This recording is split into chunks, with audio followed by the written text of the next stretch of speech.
इन तीनों में से आमतौर पर कोई ना कोई वो जनरेशन के लिए आते देता है। तो लिहाजा जनरेशन का जो क्वेश्चन है बहुत ही अहम है। हम देख रहे हैं कि फर्स्ट जनरेशन कंप्यूटर जो है ये 1946 से लेकर 1957 तक यूज होते रहे। तो 1946 से लेकर 1957 तक जो कंप्यूटर बनाए गए उन्हें फर्स्ट जनरेशन कंप्यूटर्स का नाम दिया जाता है। तो सबसे पहले जरा हम देख रहे हैं कि first generation computers used vacuum tube. मैंने आपको अभी बताया ये जो जनरेशन है कंप्यूटर की जनरेशन किस बेस पे बनाई गई। तो कंप्यूटर्स की जो जनरेशन बनाई गई वो बनाई गई असल में उसके अंदर जो डिवाइसेस यूज होती है उसकी बेस पे। हम देख रहे हैं जो फर्स्ट जनरेशन कंप्यूटर है उसके अंदर वैक्यूम ट्यूब्स यूज होती थी। कौन सी ट्यूब्स? वैक्यूम ट्यूब्स यूज होती थी। और फिर हम देख रहे हैं अभी हम ठीक है मजीद देखेंगे सो ऑन। जो आप अभी कंप्यूटर सामने रख के बैठे हैं इसके अंदर प्रोसेसर यूज होता है। तो हम इधर तक पहुंचेंगे तो सबसे पहला जो कंप्यूटर था उसके अंदर कोई प्रोसेसर नहीं है बल्कि उसके अंदर क्या है वैक्यूम ट्यूब्स यूज हो रही हैं। तो हम देख रहे हैं कि वैक्यूम ट्यूब वाज एक्सपेंसिव। जो वैक्यूम ट्यूब होती थी वो बहुत ही महंगी होती थी।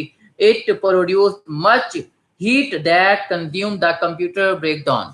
ठीक है, हमने कहा जो फर्स्ट जनरेशन कंप्यूटर थे उसके अंदर वैक्यूम ट्यूब यूज होती थी और वैक्यूम ट्यूब जो होती थी ये बहुत महंगी होती थी और जो वैक्यूम ट्यूब होती थी ये हीट बहुत ज्यादा प्रोड्यूस करती थी जिस वजह से जो कंप्यूटर होते थे वो बहुत ज्यादा क्या हो जाते थे, हीटेड हो जाते थे। तो उसके बाद हम देख रहे हैं कि to examples of first generation computer. हमारे पास जो फर्स्ट जनरेशन कंप्यूटर यूज होते रहे उनमें से एक तो था ENIAC और एक था UNIVAC। कल आपने इन दोनों के बारे में पढ़ा था। ये दोनों कंप्यूटर कौन से फर्स्ट जनरेशन कंप्यूटर है। ओके, फर्स्ट जनरेशन कंप्यूटर के बारे में आपने क्या क्या देखा, गौर से सुने, याद रख लेना है, आपने अभी याद करना है। हमने कहा फर्स्ट जनरेशन कंप्यूटर जो है वो असल में वैक्यूम ट्यूब यूज करते थे। वैक्यूम ट्यूब बहुत महंगी होती है। वैक्यूम ट्यूब जो होती है हमने कहा ये बहुत ज्यादा हीट प्रोड्यूस करती है जिस वजह से वो कंप्यूटर जो है थे वो हीटेड हो जाते थे। और हमने कहा कि जो फर्स्ट जनरेशन कंप्यूटर की दो मेन एग्जांपल्स हैं, मोस्ट पॉपुलर एग्जांपल्स हैं, वो है ENIAC और UNIVAC। ये दोनों फर्स्ट जनरेशन कंप्यूटर्स थे। ओके, इसी तरीके से हम आगे देख रहे हैं कि एडवांटेज फर्स्ट जनरेशन कंप्यूटर का फायदे कौन कौन से थे। तो उसके अंदर एक एडवांटेज था कि vacuum tube made possible to make electronic digital computers. इससे पहले जब आप फर्स्ट जनरेशन कंप्यूटर से पहले जाएं तो डिजिटल कंप्यूटर नहीं होते थे। लिहाजा वैक्यूम ट्यूब एक ऐसी चीज थी जिसने पहला ठीक है जो डिजिटल कंप्यूटर होता है वो बनाने के काबिल किया इंसान को। तो पहला एडवांटेज हम देख रहे हैं कि फर्स्ट जनरेशन कंप्यूटर के अंदर क्या था, वो था उसके अंदर वैक्यूम ट्यूब यूज होती थी और वैक्यूम ट्यूब से कंप्यूटर इस काबिल बने कि क्या हो सकता है डिजिटल कंप्यूटर जो है वो डिजिटली वर्क कर सकता है। अच्छा, डिसएडवांटेजेस जरा देखें फर्स्ट जनरेशन कंप्यूटर के अंदर। जब आपसे डिसएडवांटेजेस वगैरह आपसे जब भी लॉन्ग क्वेश्चन पूछा जाएगा जहन में रख लें, पूछा जाएगा कि जो फर्स्ट जनरेशन कंप्यूटर है वो क्या है, आपने पूरे का पूरा डिटेल में बताना होगा। ठीक है, उसके बाद आपने उसके एडवांटेज भी बताने होंगे, डिसएडवांटेज भी बताने होंगे। सेकंड भी पूछा जा सकता है, थर्ड भी और फोर्थ भी। ज्यादातर फर्स्ट, सेकंड और थर्ड में से पूछा जाता है जो आपको क्या करना है अच्छे तरीके से याद रखना है। तो फर्स्ट जनरेशन कंप्यूटर जो है उनके हमने ठीक है आप देख रहे हैं डिसएडवांटेजेस। तो उसके अंदर पहला एक खामी कौन सी थी वो हम देख रहे हैं कि these computer were very large in size. जो फर्स्ट जनरेशन कंप्यूटर थे ना, आज जैसे आपका कंप्यूटर छोटा सा होता है, आप क्या करते हैं अपने रूम में 50 कंप्यूटर भी एक रूम में रख सकते हैं। पहले होता था कि एक कंप्यूटर इतना बड़ा होता था पूरे रूम में आ जाता था। उसकी केबल्स क्या होती थी एक जगह से दूसरी का मूव मतलब जो जा रही होती थी। तो कंप्यूटर जो थे फर्स्ट जनरेशन कंप्यूटर वो बहुत ज्यादा लार्ज इन साइज होते थे, बहुत ज्यादा बड़े होते थे। एक तो उनके अंदर ये खामी थी। सेकंड वन है कि दे वर नॉट पोर्टेबल। जब एक कंप्यूटर बहुत बड़ा होगा, ठीक है, एक पूरे रूम के अंदर एक कंप्यूटर होगा तो आप उसे एक जगह से दूसरी जगह कैसे लेकर जा सकते हैं। सो वो पोर्टेबल नहीं होते थे। पोर्टेबल कभी भी कंप्यूटर साइंस के अंदर टर्म यूज हो तो ध्यान में रखना है, पोर्टेबल का मतलब होता है कि आप एक जगह से दूसरी जगह चीज को ले जा सकते हैं तो वो तो है पोर्टेबल, और अगर नहीं ले जा सकते तो वो पोर्टेबल नहीं होती। तो जो फर्स्ट जनरेशन कंप्यूटर होते थे वो पोर्टेबल नहीं होते थे, वो पोर्टेबल नहीं होते थे। उसके बाद हम देख रहे हैं कि they produce too much heat and needed air conditioning. आपने अभी देखा था कि जो फर्स्ट जनरेशन कंप्यूटर उसमें वैक्यूम ट्यूब यूज होती है और वैक्यूम ट्यूब क्या करती थी, बहुत ज्यादा हीट ठीक है जनरेट करती थी। तो लिहाजा जो फर्स्ट जनरेशन कंप्यूटर थे उसमें हीट बहुत ज्यादा जनरेट होती थी जिस वजह से आपको कंप्यूटर के साथ साथ एक एसी की भी जरूरत पड़ जाती थी, एयर कंडीशनिंग की आपको जरूरत पड़ती थी फर्स्ट जनरेशन कंप्यूटर से काम लेने के लिए। उसके बाद हम देख रहे हैं कि they were not very reliable. First generation computer इतने ज्यादा रिलायबल नहीं होते थे। They were more costly. First generation computer बहुत ज्यादा कॉस्टली होते थे, बहुत ज्यादा महंगे होते थे। उसके बाद हम देख रहे हैं कि जो फर्स्ट जनरेशन कंप्यूटर है दे वर क्वाइट, ठीक है, slow in speed. First generation computer जो होते थे वो स्पीड में स्लो होते थे, वो ज्यादा फास्ट नहीं होते थे। तो हम खामियां डिस्कस कर रहे हैं, हम देख रहे हैं कि फर्स्ट जनरेशन कंप्यूटर के अंदर कौन कौन सी खामियां थी। तो उसके अंदर हम, ठीक है, हमने देखा अभी तक। अब हम आगे देख रहे हैं कि उसमें क्या है कि they were consumed a lot of power. आपको बिजली बहुत ज्यादा चाहिए होती थी फर्स्ट जनरेशन कंप्यूटर के लिए, आपको पावर ज्यादा चाहिए होती थी। उसके बाद है कि they use 5 card for input. आज आप कंप्यूटर यूज करते हैं, उसमें कीबोर्ड वगैरह की मदद से डाटा एंटर करते हैं, टेक्स्ट वगैरह। जो हमारे पास फर्स्ट जनरेशन कंप्यूटर थे उसके अंदर डाटा को एंटर करने के लिए, इनपुट देने के लिए 5 कार्ड यूज होते थे। एक तरह का कार्ड होता था, उसके ऊपर आप कुछ भी लिख के, ठीक है, कुछ खास डिवाइस से उस पर लिख के वो फिर कार्ड उसके अंदर इंसर्ट किया जाता था, फिर उसके मुताबिक वो कंप्यूटर क्या करता था, कोई ना कोई वर्किंग परफॉर्म करता था। इसी तरीके से हम देख रहे हैं कि they used magnetic drums that provide less storage. जो फर्स्ट जनरेशन कंप्यूटर है ये क्या करता था, मैग्नेटिक ड्रम्स को यूज करते थे स्टोरेज के तौर पर। जैसे आज आप लोग क्या करते हैं, हार्ड डिस्क यूज करते हैं, तो जो फर्स्ट जनरेशन कंप्यूटर था उसके अंदर क्या होता था, मैग्नेटिक ड्रम वगैरह यूज होते थे स्टोरेज के लिए। ओके, उसके बाद हम देख रहे हैं कि जो फर्स्ट जनरेशन कंप्यूटर थे उसके अंदर क्या था, output was printed using electric, ठीक है, टाइपराइटर्स। जो आउटपुट होती थी वो इलेक्ट्रिक टाइपराइटर की मदद से, ठीक है, प्रिंट की जाती थी, जैसे आज आप प्रिंटर यूज करते हैं। फिर हम देख रहे हैं कि they use machine language only. जो फर्स्ट जनरेशन कंप्यूटर होते थे वो सिर्फ मशीन लैंग्वेज को समझते थे। जैसे आज आप देखते हैं असेंबली लैंग्वेज भी है, हाई लेवल लैंग्वेज भी है, मशीन भी है। तो जो फर्स्ट जनरेशन कंप्यूटर थे उसमें सिर्फ मशीन लैंग्वेज यूज होती थी, 0 और 1 की फॉर्म में लैंग्वेज यूज होती थी। तो फर्स्ट जनरेशन कंप्यूटर आपने पढ़ लिया। फर्स्ट जनरेशन कंप्यूटर जो आपने डिस्कस किए ये आपको पता होना चाहिए, ठीक है। ये आपको समझ आ गया है? सब लोग जरा रिप्लाई देंगे, मुझे पता चलना चाहिए कि आपको समझ आ गया है या नहीं आया। फर्स्ट जनरेशन कंप्यूटर आप लोगों को समझ आया या नहीं? अब हम स्टार्ट करने वाले हैं सेकंड जनरेशन कंप्यूटर, ठीक है। तो सेकंड जनरेशन कंप्यूटर के लिहाज से हम देखेंगे सेकंड जनरेशन कंप्यूटर क्या होता है, इसके बारे में हम डिस्कस करेंगे। Second generation computers use transistor. जो फर्स्ट जनरेशन कंप्यूटर था उसके अंदर हमने कहा कि वैक्यूम ट्यूब यूज होती थी। सेकंड जनरेशन कंप्यूटर जो है उसके अंदर ट्रांजिस्टर यूज होता था। अब जो एक ट्रांजिस्टर था ना, वो कई हजारों वैक्यूम ट्यूब्स को मिला के एक ट्रांजिस्टर बना हुआ था। इट मींस वैक्यूम ट्यूब्स आप एक एक लगाएंगे तो वो बहुत ज्यादा जगह घेरेंगी। एक ही ट्रांजिस्टर के ऊपर हजारों वैक्यूम ट्यूब्स आ जाती हैं, और ट्रांजिस्टर होता भी छोटा सा था। तो लिहाजा जो ट्रांजिस्टर है जब ये आया तो कंप्यूटर का जो साइज था वो इंक्रीज, जो पहले बहुत ज्यादा इंक्रीज था, क्या हो गया, डिक्रीज हो गया, उससे कम हो गया। तो हम देख रहे हैं कि जो सेकंड जनरेशन कंप्यूटर है इसकी ड्यूरेशन भी याद रखनी है, 1958 से लेकर 1963 तक है। और फिर हम देख रहे हैं कि इसके अंदर जो कंप्यूटर यूज होते थे उनके अंदर ट्रांजिस्टर यूज होता था, ठीक है। अब हम देख रहे हैं कि जो हमारे पास सेकंड जनरेशन कंप्यूटर है, तो the transistor was invented by 3 scientist, William Shockley, John Bardeen and William Brattain, ठीक है। हमने कहा सेकंड जनरेशन कंप्यूटर में क्या यूज होता है, हमने कहा सेकंड जनरेशन कंप्यूटर में ट्रांजिस्टर यूज होता है। और हमने कहा ट्रांजिस्टर को किसने बनाया था, हमने 3 साइंटिस्ट देखे। हमने देखा कि एक तो हमारे पास क्या था, हमारे पास एक हमने देखा विलियम शॉकले था। उसके अलावा हम देख रहे हैं कि हमारे पास क्या था, एक जॉन बार्डीन था, और एक हमने देखा कि हमारे पास जो ट्रांजिस्टर को बनाने वाले हैं उनमें से एक वाल्टर ब्रेटन भी था, ठीक है। हमारे पास ये मुख्तलिफ 3 साइंटिस्ट थे जिन्होंने ट्रांजिस्टर को डेवलप किया था। अच्छा, जो ट्रांजिस्टर था इसे कहाँ पे बनाया गया, बेल लेबोरेटरीज के लिहाज से ऑर्गेनाइज, ठीक है, बेल लेबोरेटरीज के ऊपर, ठीक है, बेल लेबोरेटरीज में, उस ऑर्गेनाइजेशन में इसे बनाया गया। और जो ट्रांजिस्टर है इसे कब बनाया गया, इसे 1947 में बना लिया गया था। तो हमने कहा सेकंड जनरेशन कंप्यूटर के अंदर वैक्यूम ट्यूब्स की बजाय ट्रांजिस्टर यूज होता है। ट्रांजिस्टर को 3 साइंसदानों ने बनाया था। कहाँ बनाया था, बेल लेबोरेटरीज में। कब बनाया था, 1947 में। फिर हम देख रहे हैं the size of computer was decreased by replacing vacuum tubes with transistor. क्योंकि वैक्यूम ट्यूब की जगह ट्रांजिस्टर यूज हो रहे थे, लिहाजा जो साइज था कंप्यूटर का वो बहुत ज्यादा डिक्रीज हो गया। जो बहुत बड़े बड़े कंप्यूटर होते थे अब वो क्या हो गया, साइज में छोटा हो गया। The example of second generation computer, आपके पास जो सेकंड जनरेशन कंप्यूटर होते हैं वो कौन कौन से हो सकते हैं, IBM 7094 होता है, ठीक है, सीरीज है। IBM 1400 है, और CDC 164 ETC, ठीक है। मुख्तलिफ कंप्यूटर हैं जो कि कौन से सेकंड जनरेशन कंप्यूटर्स होते हैं। उसके बाद हम देख रहे हैं सेकंड जनरेशन कंप्यूटर के एडवांटेजेस क्या क्या हैं। तो सेकंड जनरेशन कंप्यूटर के लिहाज से सबसे पहले देखें, हम देख रहे हैं कि these computer were smaller in size than first generation computer से। सेकंड जनरेशन कंप्यूटर के जो ठीक है कंप्यूटर बनाए गए वो क्या थे, साइज में छोटे थे, एक तो ये फायदा हो गया। दूसरा है कि they consume less power than first generation computer. जो हमारे पास सेकंड जनरेशन कंप्यूटर है ये फर्स्ट जनरेशन कंप्यूटर से क्या करते थे, कम पावर यूज करते थे। उसके बाद हम देख रहे हैं कि दे वर मोर पोर्टेबल। जो हमारे पास सेकंड जनरेशन कंप्यूटर के, ठीक है आप देखें पहले बहुत बड़ा कंप्यूटर होता था तो वो पोर्टेबल नहीं हो सकता, वो आप एक जगह से दूसरी जगह लेकर नहीं जा सकते। जो सेकंड जनरेशन कंप्यूटर में, ठीक है कंप्यूटर है तो उसके अंदर क्या थे, कंप्यूटर थोड़े साइज में कम हो गए थे, लिहाजा वो पोर्टेबल बन गए थे, आप उन्हें एक जगह से दूसरी जगह भी लेके जा सकते थे। उसके बाद हम देख रहे हैं कि they had high processing speed and were more reliable. First generation computer और सेकंड जनरेशन को अगर आपस में कंपेयर करें तो ये बहुत ही हाई स्पीड थे, फास्ट थे as compare to first generation, और रिलायबल भी ज्यादा थे।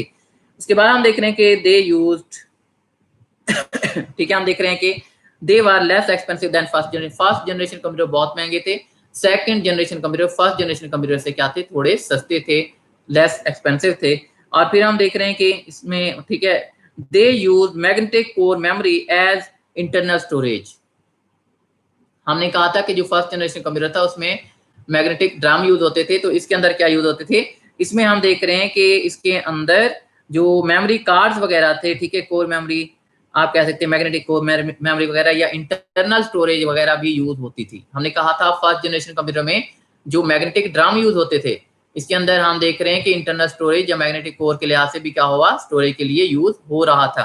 उसके बाद हम देख रहे हैं जो second generation computer they used punch card reader, magnetic tape, magnetic disk and printer. जो प्रिंटर था वो भी यूज होना शुरू हो गया था, ठीक है आप जो देखते हैं डिस्क वगैरह होती है, ठीक है मैग्नेटिक टेप वगैरह हो सकती है। मैग्नेटिक टेप कौन सी होती है, जो आप ऑडियो कैसेट्स देखते थे उसमें बारीक सी टेप होती है, वो क्या कहलाती है, मैग्नेटिक टेप। तो उसके अलावा मैग्नेटिक डिस्क जो हार्ड डिस्क होती है, इस डिस्क ठीक है ये इसकी जो टाइप्स होती है, मैग्नेटिक डिस्क की एक टाइप हार्ड डिस्क भी है, तो इस तरह की डिस्क बन गई थी उस वक्त। और फिर हम देख रहे हैं कि उसके अंदर क्या था, पंच कार्ड भी यूज होते थे। तो उसके बाद हम देख रहे हैं कि assembly language was used in these computer. हमने कहा था फर्स्ट जनरेशन कंप्यूटर में हाई लेवल लैंग्वेज या असेंबली लैंग्वेज नहीं थी, बल्कि मशीन लैंग्वेज यूज होती। सेकंड जनरेशन कंप्यूटर्स के अंदर असेंबली लैंग्वेज बन चुकी थी और असेंबली लैंग्वेज यूज हो रही थी। अब हम देख रहे हैं एक और फायदा कि the high level programming language were introduce such as Fortran और कोबोल भी ठीक है इंट्रोड्यूस हो चुकी थी। सेकंड जनरेशन कंप्यूटर 1958 टू 1963, इसके अंदर हम देख रहे हैं कि जो फोर्ट्रान है और कोबोल है ये दोनों हाई लेवल लैंग्वेजेस भी डेवलप हो चुकी थी। तो हमने देखा कि मुख्तलिफ एडवांटेजेस थे जो कि हमारे पास सेकंड जनरेशन कंप्यूटर्स के हैं। उसके बाद हम देख रहे हैं हमारे पास क्या है डिसएडवांटेजेस। तो हम देख रहे हैं डिसएडवांटेजेस कौन कौन से हैं। तो हम देख रहे हैं they need air conditioning and ठीक है कांस्टेंट मेंटेनेंस।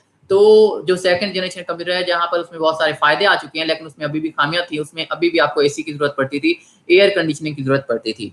दे ठीक है वो बता रहे the commercial production was difficult.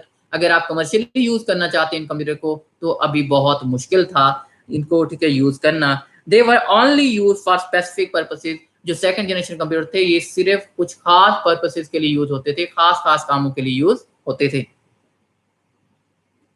अच्छा उसके बाद हम देख रहे हैं कि जो सेकंड जनरेशन कंप्यूटर थे they were not very versatile. ये बहुत ज्यादा एरिया पे यूज नहीं हो रहे थे, ये इतने ज्यादा वर्सटाइल नहीं थे, ये किसी खास मकासद के लिए ही यूज हो रहे थे। तो हमने देखा जो हमारे पास सेकंड जनरेशन कंप्यूटर है उसमें कौन कौन सी खामियां हैं, कौन कौन से फायदे हैं और वो असल में है क्या। तो हमने सेकंड जनरेशन कंप्यूटर में देखा ट्रांजिस्टर यूज होता था, हमने देखा ट्रांजिस्टर को किसने बनाया, 3 साइंटिस्ट आपने देखे, ठीक है। फिर आपने देखा कि बेल लैबोरेटरीज में बनाया गया, हमने देखा 1947 में बनाया गया। हमने कहा कि ठीक है ये जो कंप्यूटर थे ये डिक्रीज इनका साइज जो था वो कम हो चुका था कंपेयर टू फर्स्ट जनरेशन। और फिर आपने इसके बहुत सारे फायदे देखे हैं और उसके साथ साथ खामियां भी डिस्कस की है। अब जो हम पढ़ने वाले हैं वो हमारे पास है थर्ड जनरेशन कंप्यूटर। तो हमने फर्स्ट जनरेशन कंप्यूटर पढ़ लिया, ठीक है, हमने सेकंड जनरेशन कंप्यूटर पढ़ लिया, तो हमने अब पढ़ना है थर्ड जनरेशन कंप्यूटर। हमने कहा था फर्स्ट जनरेशन कंप्यूटर में क्या यूज होता था, हमने कहा वैक्यूम ट्यूब यूज होती थी। सेकंड जनरेशन कंप्यूटर में क्या यूज होता था, हमने कहा वहां पर ट्रांजिस्टर यूज हो रहा था। और थर्ड जनरेशन कंप्यूटर में हम देखेंगे क्या यूज हो रहा है। ठीक है सब लोग रेडी हैं, सब लोग सुन रहे हैं, समझ आ रहा है, कोई इश्यू तो नहीं है, आवाज वगैरह क्लियर आ रही है। ओके तो उसके बाद हम देख रहे हैं हमारे पास क्या है थर्ड जनरेशन कंप्यूटर्स। तो third generation computers used integrated circuit. आप देखें फर्स्ट में वैक्यूम ट्यूब थी, सेकंड में ट्रांजिस्टर था और थर्ड में आईसी यूज होना शुरू हो गया। ठीक है जो एक नई डिवाइस इसमें आई वो कौन सी थी, आईसी, इंटीग्रेटेड सर्किट था। उसके बाद हम देख रहे हैं कि the IC was invented by Jack Kilby. जो आईसी था इसे किसने बनाया था, इसे किसने इजाद किया था, जैक किल्बी एक साइंटिस्ट था, उसने इसे बनाया था। फिर हम देख रहे हैं इट वाज एन इम्पोर्टेंट, ठीक है, invention in the computer field. ये एक बहुत ही अहम इन्वेंशन थी कंप्यूटर के अंदर, बहुत ही एक बेहतरीन इजाद थी। तो हमने देखा पहले पहले वैक्यूम ट्यूब थी, फिर ट्रांजिस्टर बना, और फिर जो थर्ड जनरेशन कंप्यूटर है उसमें आईसी बना। तो हमने देखा कि आईसी को जैक किल्बी ने बनाया, और ये एक बेहतरीन, ठीक है, क्या हुई, साबित हुई इन्वेंशन के तौर पर। द कंप्यूटर बिकेम सिमिलर, ठीक है, smaller in size, faster, more reliable and less expensive. अब आईसी की वजह से फायदा सबसे बड़ा क्या हुआ कि जो कंप्यूटर थे वो बिल्कुल छोटे छोटे हो गए, साइज में कम होना शुरू हो गए। फिर हम देख रहे हैं कि इससे फायदा ये हुआ कि वो रिलायबल भी ज्यादा हो गए थे। उसके अलावा हम देख रहे हैं कि जो कंप्यूटर थे, ठीक है, वो एक्सपेंसिव भी कम हो चुके थे। जो पहले वाले थे फर्स्ट और सेकंड, वो दोनों महंगे होते थे। ये जो थर्ड जनरेशन कंप्यूटर है उससे थोड़े सस्ते होते थे। अब हम देख रहे हैं कि example of third generation computer, जो थर्ड जनरेशन कंप्यूटर है इसकी एग्जांपल जब हम देखते हैं तो वो हमारे पास है कंप्यूटर, ठीक है, इसमें IBM 370 है, IBM सिस्टम 360 है, यूनिवैक 1108 है, एंड यूनिवैक 9000 एक्सेट्रा वगैरह वगैरह। समझ आ गई? तो हमने देखा कि हमारे पास जो कंप्यूटर थे थर्ड जनरेशन कंप्यूटर, उसमें कौन कौन सी एग्जांपल्स हैं। IBM 370 पढ़ा है आपने, IBM सिस्टम, ठीक है, 360 भी है हमने देखा। तो ये आपने यूनिवैक के जो, ठीक है, एग्जांपल्स हैं वो भी आपने पढ़नी है। तो IBM और यूनिवैक की कुछ एग्जांपल्स जो आपने ध्यान में रखनी है, ये दोनों कहाँ पे थी, ठीक है, थर्ड जनरेशन कंप्यूटर के तौर पर जो यूज होती रही। आपको ये एग्जांपल आनी चाहिए, 2-3 लाजमी पता होनी चाहिए। अच्छा, अब हम देख रहे हैं कि एडवांटेजेस थर्ड जनरेशन कंप्यूटर था वो, उसके क्या क्या फायदे थे, उसमें एडवांटेजेस क्या क्या थे। सबसे पहला एडवांटेज है these computer were smaller in size and easier to operate. जो फर्स्ट जनरेशन और सेकंड जनरेशन के कंप्यूटर थे उनसे ये बहुत ज्यादा साइज में छोटे हो चुके थे, ठीक है। और फिर हम देख रहे हैं कि इनको ऑपरेट करना, चलाना भी आसान हो चुका था। फिर हम देख रहे हैं कि they produce less heat than previous generation. जो फर्स्ट जनरेशन था उसमें भी आपको एसी की जरूरत पड़ती थी, बहुत ज्यादा हीट जनरेट करता था। जो सेकंड जनरेशन कंप्यूटर था उसमें भी आपको हीट की जरूरत पड़ती थी, ठीक है, जब हीट होती थी तो सॉरी एसी की जरूरत पड़ती थी। तो जो थर्ड जनरेशन कंप्यूटर था इसके अंदर हीट क्या हो चुकी है, बहुत ज्यादा रिड्यूस हो चुकी है, बहुत ज्यादा कम हो चुकी है।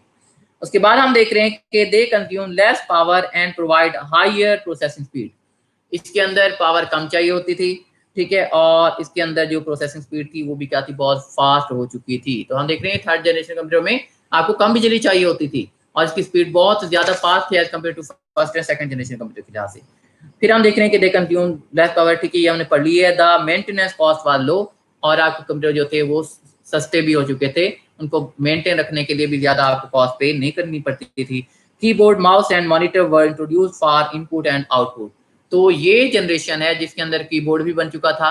पहली दोनों जनरेशन में आपने पंच कार्ड पढ़ा है, तो थर्ड जनरेशन कंप्यूटर के अंदर क्या हुआ, कीबोर्ड बन चुका था, मॉनिटर भी बन चुका था, ठीक है, और आपने देखा माउस वगैरह ये चीजें क्या हो चुकी थी, इन्वेंट हो चुकी थी। Hard drive were typically use for storage. तो इसके अंदर हार्ड ड्राइव यूज होने लगी थी। दे, ठीक है, support high level programming language. और जो थर्ड जनरेशन कंप्यूटर है ये हाई लेवल लैंग्वेज को सपोर्ट करते थे। जो फर्स्ट था वो मशीन को सपोर्ट करता था, सेकंड जो था वो असेंबली को सपोर्ट करता था, लेकिन फोर्ट्रान और कोबोल दोनों इन्वेंट हो चुकी थी। और जो थर्ड जनरेशन कंप्यूटर है ये हाई लेवल लैंग्वेज को सपोर्ट करना शुरू कर दिया था। ये कंप्यूटर जो था हाई लेवल लैंग्वेज को सपोर्ट करता था। उसके बाद हम देख रहे हैं कि ठीक है, आखिर में देश को हाई लेवल लैंग्वेज, ये तो हमने एडवांटेजेस डिस्कस कर लिए। अब हम देखने जा रहे हैं डिसएडवांटेजेस। तो हम देख रहे हैं कि थर्ड जनरेशन कंप्यूटर में भी अभी खामियां थी। तो हम देख रहे हैं कौन कौन सी खामियां थी। एक तो है कि दे रिक्वायर्ड एयर कंडीशनिंग। आपको अभी इसमें हीट बहुत कम हो चुकी है, लेकिन आपको अभी भी एसी की जरूरत पड़ रही है थर्ड जनरेशन कंप्यूटर के अंदर। हालांकि फर्स्ट और सेकंड के लिहाज से बहुत ज्यादा हीट कम हो चुकी है। और फिर हम देख रहे हैं this code high level programming languages जो हमारे पास, ठीक है, थर्ड जनरेशन लैंग्वेज है, इसमें क्या होता था, एक खामी ये थी कि हाई, ठीक है, हम देखे कि highly advance technology was use या required to make IC chip. अब देखिए हमने कहा कि जो हमारे पास थर्ड जनरेशन कंप्यूटर है उसके अंदर आईसी यूज होता था, और आईसी को बनाने के लिए बहुत एडवांस टेक्नोलॉजी की जरूरत पड़ती थी, जो कि, ठीक है, क्या था, ये भी एक इसकी खामी हो गई, क्योंकि बहुत ज्यादा एडवांस के लिए आपको पैसा भी ज्यादा पे करना पड़ेगा और उसमें काम भी मुश्किल होगा। तो हमने देखा कि हमारे पास क्या है, थर्ड जनरेशन कंप्यूटर के अंदर हमने देखा आईसी यूज होता है। हमने कहा जो आईसी होता है इंटीग्रेटेड सर्किट जो है, हमने देखा इससे कंप्यूटर बहुत ज्यादा स्मॉलर इन साइज हो गया, ऑपरेट करना आसान हो गया, रिलायबल हो गया, एक्सपेंसिव भी कम हो गए। तो आपने मुख्तलिफ चीजें देखी हैं। हमने कहा कि कौन कौन सी कंप्यूटर है, तो आपने यूनिवैक और IBM के कुछ ठीक है एग्जाम्पल देखी हैं जो कि क्या थे, थर्ड जनरेशन कंप्यूटर के तौर पर यूज हो रहे थे। और फिर हम देख रहे हैं कि जो हमारे पास एडवांटेजेस हैं जो थर्ड जनरेशन कंप्यूटर के, वो भी आपने डिस्कस किए और डिसएडवांटेजेस भी हमने डिस्कस कर लिए। अब हम आते हैं fourth generation computer, last generation है ये हमारी आज की। तो फोर्थ जनरेशन कंप्यूटर क्या थे, फोर्थ जनरेशन कंप्यूटर क्या होते हैं, ये हम पढ़ने जा रहे हैं। Fourth generation computers, the fourth generation computers started with invention of micro processor. अब देखें, हमने कहा फर्स्ट जनरेशन कंप्यूटर में वैक्यूम ट्यूब यूज हो रही थी, सेकेंड जनरेशन कंप्यूटर में ट्रांजिस्टर यूज हो रहा था, थर्ड जनरेशन कंप्यूटर के अंदर IC यूज हो रहा था, फोर्थ जनरेशन कंप्यूटर के अंदर जो एक नई इन्वेंशन हुई वो था माइक्रो प्रोसेसर, मतलब CPU जो हमारे पास होता है। तो इधर माइक्रो प्रोसेसर इन्वेंट हो चुका था। The micro processor contains thousands of ICs। जो माइक्रो प्रोसेसर है इस पे अब देखें, जो एक ट्रांजिस्टर था उस पे हजारों ठीक है वैक्यूम ट्यूब्स आ जाती थी, छोटा सा एक ट्रांजिस्टर, फिर एक जो IC था उस पे हजारों ट्रांजिस्टर आ जाते थे, और जो एक माइक्रो प्रोसेसर है इस पे हजारों जो IC होते हैं वो आ जाते हैं। लिहाजा माइक्रो प्रोसेसर की वजह से कंप्यूटर क्या हुआ, बहुत ज्यादा कम साइज में हो गया as compare to first second third generation computer के लिहाज से। ठीक है, ओके। उसके बाद हम देख रहे हैं हमारे पास जो है फर्स्ट, ठीक है, ये हमारे पास। तो आगे हम मजीद देख रहे हैं द माइक्रो प्रोसेसर कंटेन्स, ठीक है, थाउजेंड्स ऑफ ICs, ये हमने देख लिया। Ted Hoff produce the first microprocessor in 1971 for Intel. Intel computer के लिए 1971 में टेड ऑफ ने क्या किया था, पहला माइक्रो प्रोसेसर डेवलप किया गया था। ठीक है, तो आपने याद रखना है कि पहला माइक्रो प्रोसेसर कब डेवलप किया गया, 1971 में। किसने किया था, टेड ऑफ ने। और कौन से कंप्यूटर में यूज हुआ, इंटेल में यूज हुआ था। उसके बाद हम देख रहे हैं it was known as Intel 4004। 4004 Intel जो है इसके अंदर फर्स्ट टाइम माइक्रो प्रोसेसर को यूज किया गया। The technology of integrated ICs improved rapidly. जो आईसी की टेक्नोलॉजी है उससे क्या किया गया, इम्प्रूव कर दिया गया। ठीक है, उसके बाद हम देख रहे हैं कि LSI और VLSI। LSI क्या होता है, लार्ज स्केल, ठीक है, इंटीग्रेशन होता है, और VLSI क्या होता है, वेरी लार्ज, ठीक है, हम देख रहे हैं कि स्केल इंटीग्रेशन होता है। तो बता रहा है कि ये सर्किट्स थे वर डिजाइन, ठीक है, LSI सर्किट और VLSI सर्किट को डेवलप कर दिया गया। It greatly reduce the size of computer, जिससे कंप्यूटर का साइज था वो बहुत ज्यादा रिड्यूस हो गया। ठीक है, कि the original IBM PC, Apple, Macintosh and, ठीक है, most of today's traditional computer are examples of fourth generation computers. तो हम देख रहे हैं कि हमारे पास IBM PC है, और उसके अलावा जो एप्पल मैकिन्टॉश भी कहते हैं, इससे मैकिन्टॉश भी कहते हैं। तो इनमें से, ठीक है, ये हमारे पास क्या एग्जांपल्स हैं जो कि फोर्थ जनरेशन कंप्यूटर जो हम पढ़ रहे हैं, ठीक है, उसके अंदर यूज हुए।